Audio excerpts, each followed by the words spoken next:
Barbie est le blockbuster de cet été 2023 sous ses airs de Toy Story en live action, entendez bien film filmé et non film d'animation. Le film de Greta Gerwig parvient-il à toucher tous les publics sans tomber dans le nanar à l'eau de rose? Son éminent casting parvient-il à se mettre au service des causes qu'il plaide? Et enfin, la réalisation kitsch et fluo tient-elle en équilibre au pays de l'iconique poupée Barbie? C'est parti pour la critique de Barbie The Movie, sans spoiler mais un peu quand même, du moins autant que dans la bande-annonce, avec un poil de Ken en supplément, mais toujours dans le respect des règles du lard, du 7e lard. On the ground.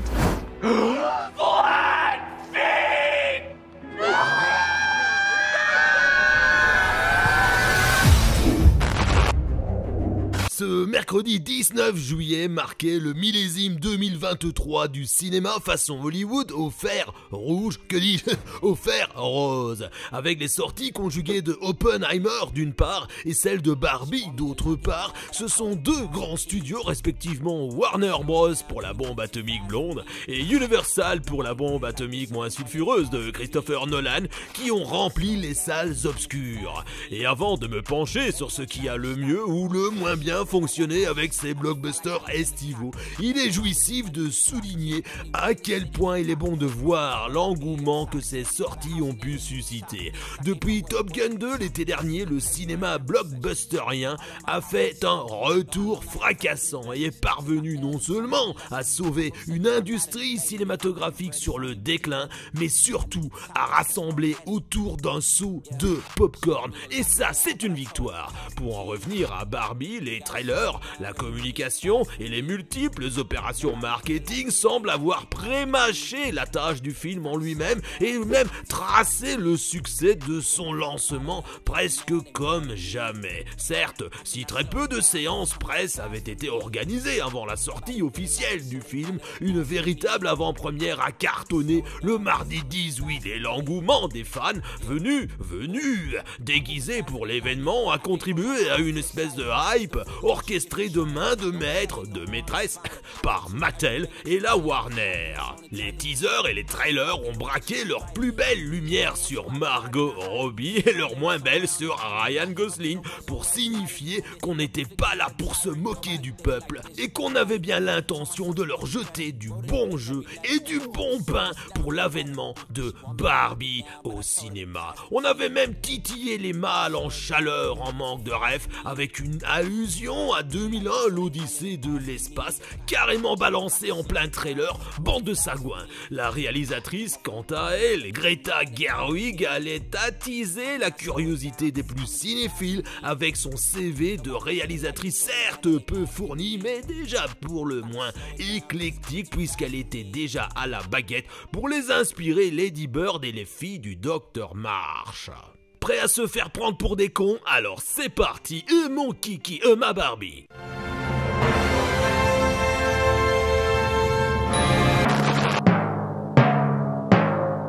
Alors on y est, on va pouvoir un peu causer cinéma les amis, bienvenue. On parle de Barbie aujourd'hui. Déjà je vais partir de mon a priori qui m'appartient, je ne vous l'impose pas. Je suis allé au cinéma voir Barbie et j'étais naïvement peut-être blindé d'attente. Je m'attendais vraiment à être surpris, à être littéralement décoiffé. Je m'attendais à voir un film de genre avec plusieurs grilles de lecture, adapté autant pour les adultes, adapté autant pour les enfants. Et je dois vous le dire, je suis désolé, j'annonce la couleur grise et ce ne sera pas du rose pour ma part. Je me suis franchement emmerdé. Je me suis terriblement ennuyé pendant ce film. J'ai attendu des moments, j'ai souri parfois, j'ai tout légèrement rigolé d'autres fois, mais jamais je n'ai pris du plaisir. Je me suis presque forcé à aimer un film qu'en fait je n'aimais pas. Alors qu'est-ce que je fous là ? Je suis là pour en parler avec vous, pour évoquer les points que j'attendais, les points d'attente, les choses pour lesquelles j'avais des convictions assez positives, pour évoquer avec vous justement les choses qui m'ont déçu, peut-être à cause de mes attentes trop élevées. Finalement, c'était probablement naïf. Ça raconte quoi, ce Barbie? Bon, Des teasers ont tourné, vous avez sûrement compris le truc. Avec les teasers, les trailers, les vidéos qui sont sorties, on a compris, Barbie, ça raconte l'histoire de Barbie. Ouais, ok. Donc c'est Barbie qui se réveille un peu à la Matrix en fait. On est quand même dans un film qui va venir singer un peu Matrix quand même. Hein. Donc c'est une fille, Barbie, interprétée par Margot Robbie, on en parlera quand on parlera du casting et des acteurs, qui vit dans le monde de Barbie, Barbieland. C'est magnifique, c'est merveilleux, c'est la plus belle vie du monde, du moins à ses yeux. Elle se lève, la journée est parfaite, elle va se coucher, la soirée est parfaite, tout est nickel. À côté de ça, il y a un Ken qui s'emmerde et qui ne pense qu'à une seule chose, être vu, regardé et calculé par Barbie. Ils vivent au milieu d'autres Ken et au milieu d'autres Barbie et tout va bien. Un jour, Barbie pense à la mort. À partir de là, elle va remettre en question toute cette réalité. Elle va se poser des questions, des petites questions. Hein. Il va lui arriver des couilles du style ses pieds vont devenir plats. Elle va attraper de la cellulite. Elle va chercher une solution et la solution, apparemment, elle se trouve dans le monde réel, dans le monde des vivants, peut-on dire, un peu à la Matrix. Et il va lui être donné le choix entre la pilule bleue ou la pilule rouge. Elle va forcément choisir le monde réel pour aller chercher la solution. Je ne vais pas vous spoiler, tout ça c'est dans les trailers. Elle va chercher la solution, elle va peut-être, oui, la trouver, puis le film va à nouveau se passer dans Barbieland. Pour qu'au final, évidemment, Barbie atteigne une certaine condition que je ne vous dévoilerai pas. Voilà le pitch, voilà le scénario du film. Alors, s'il faut parler du scénario, ok, on peut en parler. Le scénario, au final, pas de surprise. On savait que ça allait être un film Barbie sur Barbie. On se doutait en voyant la bande-annonce que Ken allait prendre cher et qu'il allait être une caricature de lui-même, lui-même étant déjà une caricature de l'homme stéréotype, lui-même étant déjà une caricature du stéréotype de l'homme des années 80. Ça va être important parce que le film est sorti en 2023, donc en juillet 2023. Et je vous parle de stéréotypes des années 80. Barbie est elle-même d'ailleurs un stéréotype de la fille modèle, de la femme modèle des années 80. Et le film vous lance là-dessus d'ailleurs. Le film vous lance sur des petites filles qui sont en train de jouer à la poupée et qui vont défoncer leur poupée parce qu'elles vont découvrir l'arrivée de la sacro-sainte Barbie, celle qui va révolutionner la façon de jouer des petites filles depuis qu'elle est là, c'est-à-dire que les petites filles ne vont plus s'identifier à leur rôle de maman envers des poupées bébés, mais vont bien s'identifier dans leur rôle de femme à venir en singeant ou en tout cas en jouant avec Barbie qui est elle-même une femme. Et ainsi, les petites filles vont pouvoir se projeter et Barbie a la conviction qu'elle est née pour ça, pour influencer les jeunes filles, pour influencer le monde féminin dans le bon sens. Ça veut dire quoi le bon sens selon Barbie? Ça veut dire des filles indépendantes, comme disait Michel Sardou, femme des années 80, femme jusqu'au bout des seins. Eh bien en fait on est totalement là-dedans. Donc la thématique de Barbie, le scénario de Barbie, c'est la chanson de Sardou, femme des années 80. Bam! On est en 2023, je le rappelle. Ça, c'est pour le scénario. Bon, il n'y aura pas beaucoup de surprises. Le film va se dérouler comme il est prévu de se dérouler. C'est décevant pour moi. J'aurais voulu des switches, j'aurais voulu des moments un peu surprenants. J'aurais voulu une fin surprenante, j'aurais voulu des moments intenses d'émotion. Tout ça, il n'y a pas eu parce que c'est pas sur le scénario que le film repose. Le film, il est là pour montrer l'évolution du personnage Barbie du point A au point B. Et au milieu, il y a Ken qui balance comme une couille, même deux, et qui va lui aussi légèrement évoluer. Mais voilà, il n'y aura pas vraiment un scénario tissu, cousu de fil d'or. Pour ça, il faudra repasser. C'est dommage. Alors, avant d'entamer le plat de résistance, la réalisation, on va un petit peu évoquer les acteurs et le casting de ce film, qui pour moi est juste excellentissime sur le papier et dans les faits. Je peux vous le balancer tout de suite. Dans les faits, les acteurs sont excellents. Alors, on va commencer forcément par Barbie, Margot Robbie, une des meilleures actrices du moment. Pour moi, l'actrice la plus sous-exploitée du moment. Alors attention, on l'a vu dans Le Loup de Wall Street, là, elle était excellente. Elle m'a trop rappelé Sharon Stone dans Casino. Elle a été dirigée donc par Martin Scorsese, hein, comme Sharon Stone dans Casino, dans Loup de Wall Street. Et là, elle était nickel. Pourquoi? Parce qu'on est allé chercher toute sa substance. On est allé chercher sa souffrance. On est allé chercher chez elle des moments de grâce. Et là, franchement, elle nous a montré, Margot Robbie, que quand elle est bien dirigée, elle fait ce qu'on lui demande et elle le fait très bien. Et elle a franchement plus d'une corde à son arc. Magnifique. Ici, dans Barbie, elle est parfaite. Elle est parfaite, mais attention, c'est pas pour ça que j'ai aimé son personnage. Pour moi, son personnage, il m'a totalement rappelé son jeu de Harley Quinn, qui était parfait. C'est la Harley Quinn parfaite. Je me réjouis de voir ce que Lady Gaga va en faire de Harley Quinn. Elle va sûrement être excellente, mais Margot Robbie, on se dit, bah, qui pourra faire mieux? Elle incarne tellement Harley Quinn. Mais elle aurait pu être meilleure Harley Quinn si on lui avait demandé d'en faire plus, si on lui avait demandé d'aller chercher beaucoup plus de douleur dans Harley Quinn. Or ici, dans les Batman, dans Suicide Squad, etc., bah voilà, c'est quand même finalement très lissé parce que c'est quand même dédicacé à un public assez large. On a pour moi le même problème ici dans Barbie. On a une Margot Robbie qui va interpréter Barbie, qui est le personnage qui va le plus changer dans le film, qui va être le personnage clé et qui finalement va être le personnage le plus lisse. On va me dire, bah oui, forcément, c'est le personnage central. Il y a des gosses qui vont aller voir le film. On peut pas trop lui faire mal. On peut pas trop aller la titiller, quoi. Il faut qu'elle reste stable. Ouais, mais non. Justement, c'est le point de repère du film. Pour moi, elle aurait dû vaciller. Elle aurait dû souffrir. On aurait dû la voir en douleur. Alors, ça ne veut pas dire qu'il fallait du sang. Ça ne veut pas dire qu'il fallait absolument des images douloureuses, comme le cinéma d'Iñárritu, comme dans 21 grammes. Mais bon sang de bonsoir, la femme, elle va passer d'un statut de poupée à un statut, attention, à un statut de poupée salvatrice qui est censé sauver la cause des femmes depuis des décennies, à un statut de vulgaire gonzesse avec un statut de pétasse dans le monde réel. Et finalement, ça va passer crème, elle va grandir, évoluer, comme si elle avait été préparée à ça toute sa vie. Alors qu'au début, justement, on nous dit tout le contraire. Et ça, dans le jeu de Margot Robbie, du coup, ça ressort pas. Et c'est pas de sa faute pour moi, parce que pour moi, ce qu'elle fait, elle le fait très bien, mais on lui a pas demandé de faire ça. Et je pense que la réalisatrice Greta Gerwig ne lui a pas demandé, aussi parce qu'elle avait un cahier des charges forcément terriblement consensuel et dirigé par Mattel. Et du coup, elle pouvait pas non plus tomber dans le trash. Alors, je dis pas que c'est ce qu'il aurait fallu faire, mais c'est vrai que c'est un peu ce que j'avais attendu. J'espérais qu'on nous fasse un peu souffrir ce personnage de Barbie, un petit peu plus, comme on l'a fait avec le personnage de Ken. D'ailleurs, c'est le moment d'y passer. Ken, interprété par Ryan Gosling, il est excellent. Et Ryan Gosling, dans son interprétation de Ken, il est d'une subtilité folle. J'ai adoré. Le mec, il est dans l'autodérision totale. Et lui, il a fait ce qu'on lui demandait. Et il l'a très bien fait. Et on lui a demandé de se secouer, de se faire souffrir finalement. Donc, on peut aller loin dans un personnage et aller chercher son intestin émotionnel sans pour autant passer par des images dark avec un Peggy 12 ou un Peggy 18.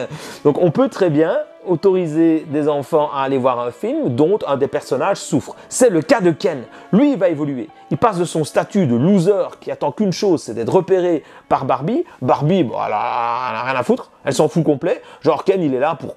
C'est une posture, il est là pour poser à côté d'elle, mais il sert à rien d'autre en fait dans la vie de Barbieland. Et là pour le coup, Ken, il le joue bien. Après ça, Ken, il va prendre conscience qu'il va aller dans le monde réel, qu'en fait on vit non pas sous un régime où Barbie est la reine, mais bien sous un régime patriarcal. On va l'entendre 1000 fois, ce mot-là, dans le film. Et c'est d'ailleurs la cause que Barbie va plaider, ou plutôt la contre-cause, puisque l'idéologie de Barbie, c'est de fuir une société patriarcale aussi bien masculine que féminine, attention, puisque c'est le cas de Barbieland où Barbie est reine. Donc Ryan Gosling, dans son rôle de Ken, il va passer comme ça un ascenseur émotionnel d'acteur du statut de loser au statut du mec qui découvre un autre monde, et dans la dérision la plus totale, il va reprendre le contrôle de Barbieland. Attention, là, je vous spoil un tout petit peu. Il va aller chercher un jeu d'acteur exceptionnel. Donc ça ne me dérange pas la dérision. Ça ne me dérange pas que ce soit trop lisse finalement dans le jeu, puisque le jeu de Ryan Gosling est assez lisse au niveau au niveau message à faire passer pour les enfants, mais il y a quand même de l'intensité et il y a quand même de l'enjeu et de l'engagement. Margot Robbie, on lui a pas demandé ça, on lui a demandé finalement, et je trouve que son rôle n'est pas bien écrit, voilà. On lui a demandé d'être trop lisse, d'être trop Barbie, et c'est le paradoxe du truc, et c'est la non-surprise du film. Alors il y a évidemment des rôles secondaires. Les rôles secondaires, ils sont très bons, mais ils sont utilisés à contre-courant. Par exemple, on prend Will Ferrell qui va jouer le CEO de Mattel, il est parfait. Mais il est à ce point parfait qu'en fait, c'est Will Ferrell, quoi. On le connaît, on l'a déjà vu comme ça dans tous les films. Il apporte rien de plus de tout ce qu'il a pu nous apporter. Un autre acteur que lui, pour moi, aurait pu être plus surprenant aussi, aurait pu être plus gag. Il y a un caméo de John Cena par exemple, vous allez le voir déguisé dans une tenue improbable, il est excellent, c'est un tout bon caméo. Là j'ai bien souri. Bien, voilà, on aurait pu nous mettre John Cena déguisé, j'en sais rien. Hein. Mais pour dire que là c'était trop gagné d'avance et ça n'a pas apporté grand chose d'aller mettre un acteur qui est presque cliché dans un rôle tout aussi cliché, quoi. Un peu comme avec Margot Robbie, quoi. Vous voyez ce que je veux dire? Dans les seconds rôles, il y a aussi Simu Liu hein, qui fait donc le rôle du Ken asiatique. Il est très bon, il donne très bien le change à Ken. Voilà, on lui demande pas de faire grand chose de compliqué, si ce n'est donner le change à Ken. On va dire qu'il est peut-être un petit peu moins débile que Ryan Gosling, que le Ken de Ryan Gosling. Donc finalement, voilà, il donne le change, ça passe crème. Mais ce mec aurait pu faire des merveilles, c'est un excellent acteur, il fait très bien ce qu'on lui a demandé. Mais son rôle ne réinvente pas la poudre non plus. Dans le même ordre d'idée, Isare va faire un excellent travail aussi, mais voilà, elle va agir selon les ficelles qu'on tire au-dessus de sa tête. Donc on ne va pas pouvoir profiter de son talent d'actrice dans Barbie. Elle a un rôle secondaire et son rôle est vraiment secondaire, quoi. Voilà, elle fait pas grand chose, elle apporte pas énormément au film. Donc ça, c'est un petit peu le problème des seconds rôles. Je vous l'ai dit, John Cena, ouais, il a un caméo sympa, mais les seconds rôles n'apportent pas grand chose. Je ne sais pas si c'est un vrai point négatif au final, hein, parce que c'est vrai que ce sont vraiment les deux têtes d'affiche, Ryan Gosling et Margot Robbie, qui portent le film, et tout le reste n'est que décor. On a utilisé de très bons acteurs pour en faire le décor. C'est un choix, ça ne m'a pas spécialement dérangé. Maintenant, c'est vrai que d'une certaine façon, moi qui me suis embêté dans le film, eh bien ça a peut-être joué. Et d'ailleurs, ça a peut-être joué, et pour moi, les sourires les plus sincères que j'ai eus, c'est-à-dire les moments où je me suis pas forcé, c'est quand Michael Cera est apparu dans le rôle d'Alan, hein, l'espèce de non-Ken. Lui, son rôle était pour moi beaucoup plus intéressant et il l'a très très bien relevé. Excellente prestation. Voilà pour le cast. Barbie, quant à elle, elle est exceptionnelle. Margot Robbie est au top du top, mais ce qu'on lui a demandé de faire, pour moi, il manquait un petit quelque chose. Alors parlons un peu de la réalisatrice, de la réalisation et vraiment des enjeux du film. On va pouvoir commencer à développer les vrais arguments contre et les arguments pour, parce qu'il y en a. Donc Greta Gerwig, c'est une femme. Barbie, réalisée par une femme. En amont, je me suis dit, ça c'est très bien, excellent choix. Évidemment que ça doit être réalisé par une femme et je trouve que beaucoup plus de films doivent être réalisés par des femmes parce qu'elles apportent une autre dimension quand elles s'engagent dans un film et je trouve ça plutôt top. Greta Gerwig, elle est connue, elle est reconnue par le milieu un peu cinéphile comme ça, hein, même au niveau du cinéma un peu d'auteur, pour deux films principalement, Lady Bird et pour Les 4 filles du Docteur March. Bon boulot, bonne réalisatrice, plutôt jeune, assez prometteuse, et on voit qu'elle n'a pas peur de s'engager, elle a un côté très féministe, donc du coup ça colle forcément avec la thématique de Barbie qui s'annonce, et la fille elle sait faire des films. Donc on se dit, bon, choix impeccable, ça donne envie d'aller le voir. Quand on voit le film qu'elle a fait, bon, faut assumer, c'est elle la réalisatrice, Margot Robbie fait partie des productrices. Elle a fait un film pour les adultes. Barbie n'est pas un film pour enfants. Elle a fait un film pour les adultes dans lequel elle a inséré des références, notamment pour les enfants. Des accroches pour les enfants. Avec, avant toute chose, forcément, Barbieland, qui est une reproduction super fidèle au niveau de la décoration. D'ailleurs, on va y revenir, c'est un boulot de fou furieux. Donc on a un Barbieland qui est hyper fidèle aux jouets, au monde des jouets, tels que les petites filles peut-être peuvent se l'imaginer. Et du coup, on a un univers qui est parfait pour les petites filles principalement, mais même les petits garçons qui vont s'y retrouver dans ce film, hein.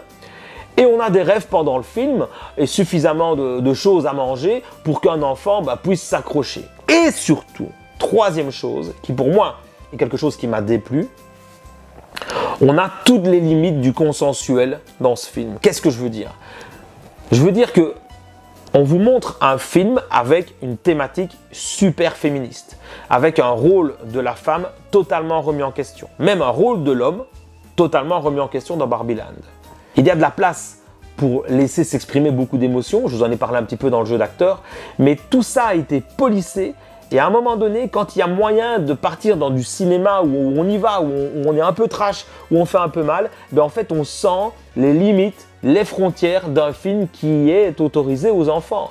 Et du coup, c'est un film d'adulte avec des rêves d'enfants et des limites d'enfants. Donc ça veut dire qu'on vient nous balancer une sauce dans l'univers de Barbie, une sauce avec un discours engagé, mais on vient le castrer, c'est vraiment le cas de le dire, on vient le castrer à cause des limites de l'enfant. Je ne dis pas que Barbie n'aurait pas dû être un film accessible aux enfants. Évidemment, ça fait rêver les petites filles. Je suis allé au cinéma voir Oppenheimer quelques jours après, dimanche ici. Je voyais encore des petites filles arriver, donc 3-4 jours après la sortie, déguisées en Barbie, emballées, excitées. Ça, c'est la plus belle chose que j'ai vue en allant au cinéma dimanche. C'est encore plus beau que Oppenheimer. J'y reviendrai dans une autre vidéo. Mais, vu la façon dont le film a été amené, pour moi, ils se sont plantés. Et c'est là que je me suis ennuyé. Ça veut dire que faites-moi un film d'enfant avec des rêves d'adulte. Mettez-moi Barbie dans Toy Story 3 avec Ken. Pour moi, ça, c'est parfait. C'est parfait. Je regarde le film, je m'éclate, je me marre, je m'identifie, je vois mes enfants rigoler. Je me dis pour eux, ça doit être le kiff total, ils sont en train de s'éclater. Et moi, je pars dans le film. Et quand il y a des moments de tension, j'ai la petite larme à l'œil. Je parle de Toy Story 3. Il y a des moments où Barbie intervient avec Ken, elle évoque aussi sa réalité, et Ken aussi. Ça, c'est d'une justesse implacable et le degré de lecture est nickel quand on est un môme et il y a moyen de lire ça avec un regard adulte en y trouvant totalement son compte. Ça, c'est d'une justesse implacable. Mais c'est quoi la différence? C'est que c'est un film d'enfant avec des rêves adultes. Ça fonctionne parce que toutes les portes sont ouvertes. Mais quand on fait un film d'adulte et qu'on vient y mettre des limites d'enfant, pour moi, ça fonctionne moins bien. Alors, vous me direz, peut-être que vous avez adoré ce concept, ou vous vous dites, mais enfin, c'est tout à fait normal, ça s'appelle Barbie, c'est pour les gosses. Ah ouais, ok, je peux accepter. Mais moi, je me suis ennuyé pour ça. Moi, j'aurais voulu, franchement, que Barbie, elle souffre un peu. J'aurais voulu que Barbie, dans le monde réel, elle soit retournée. J'aurais voulu qu'elle déprime, j'aurais voulu qu'elle se ronge les ongles, j'aurais voulu qu'elle se prenne la tête, j'aurais voulu qu'elle s'engueule avec les gens. Et ici, voilà, on est dans un film où tout n'est que parodie, caricature, tout n'est que caricature de la réalité. Barbie Land, c'est une caricature de Barbie Land, ok, on a compris, parce que même les petites filles, à mon avis, elles jouent pas comme ça. Hein. Moi, j'ai joué au Barbie avec ma cousine quand j'étais petit, et je peux vous dire que quand on jouait au Barbie, on jouait pas comme les filles dans le film. Et quand elle va à Los Angeles, bon, ok, Los Angeles, apparemment, c'est la réalité, c'est un Los Angeles qui n'existe pas, quoi. C'est un Los Angeles avec des mecs qui débarquent et paf, qui foutent des mains au cul des filles. Ok, ça peut peut-être arriver, mais là, apparemment, c'est la norme. Non, on n'est pas là-dedans non plus, quoi. Donc, c'est un film qui se base sur des réalités auxquelles j'adhère moyen et finalement le message que le film veut faire passer est super féministe et en effet à mort la société patriarcale, je trouve qu'il se plante un peu puisqu'on n'est que dans des caricatures et que les réactions de Margot Robbie, en l'occurrence de Barbie, hein, pas Margot Robbie, elle n'y peut rien la pauvre, en fait elles sont même pas à la hauteur de la caricature du monde que le réalisateur propose. Donc là pour moi il y a un déséquilibre et du coup je me suis ennuyé, quoi. Voilà. Je voyais des mecs avec un humour gras, des mecs débiles, des caricatures d'eux-mêmes. Ouais ok, je l'ai pas pris pour moi, je suis pas vexé, je m'identifie pas du tout à ces gars-là, mais je trouve ça pas trop marrant et je vois pas ce qu'il y a d'intéressant à montrer ça à des petites filles, hein, excusez-moi, c'est le public cible finalement, hein, du coup, à des petites filles, et dire c'est ça les mecs, ok, je dois me méfier. Oui, c'est vrai qu'il faut se méfier des hommes, mais s'il faut se méfier d'un homme, c'est de lui.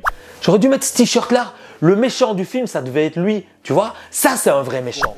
Voilà, c'est comme ça, c'est un choix, c'est un parti pris, et je n'ai pas adhéré, peut-être que vous adhérez. Je pense qu'il est temps de conclure. Bon, allez, je l'ai assez expliqué. Je me suis embêté pendant le film, c'est vrai. Mais le film fait un carton. il fonctionne.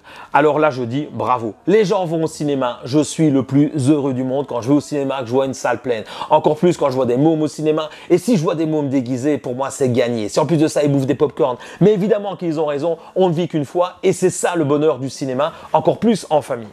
Pourquoi ce film est une réussite selon moi? Marketing exceptionnel.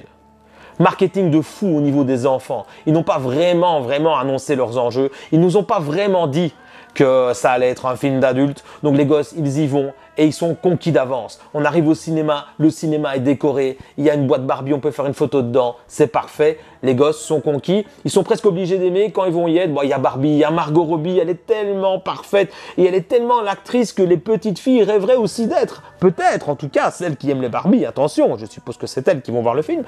Du coup, le public est conquis d'avance, mais c'était pas gagné d'avance. Excellent boulot, bien vu Mattel, bien vu la production. Les adultes, les mecs, conquis d'avance. Pourquoi? On nous a mis des rêves, blindés de rêves dans le film. Dans la bande-annonce, il y avait 2001, l'Odyssée de l'espace. Ouais, tranquille, ça c'est bolos.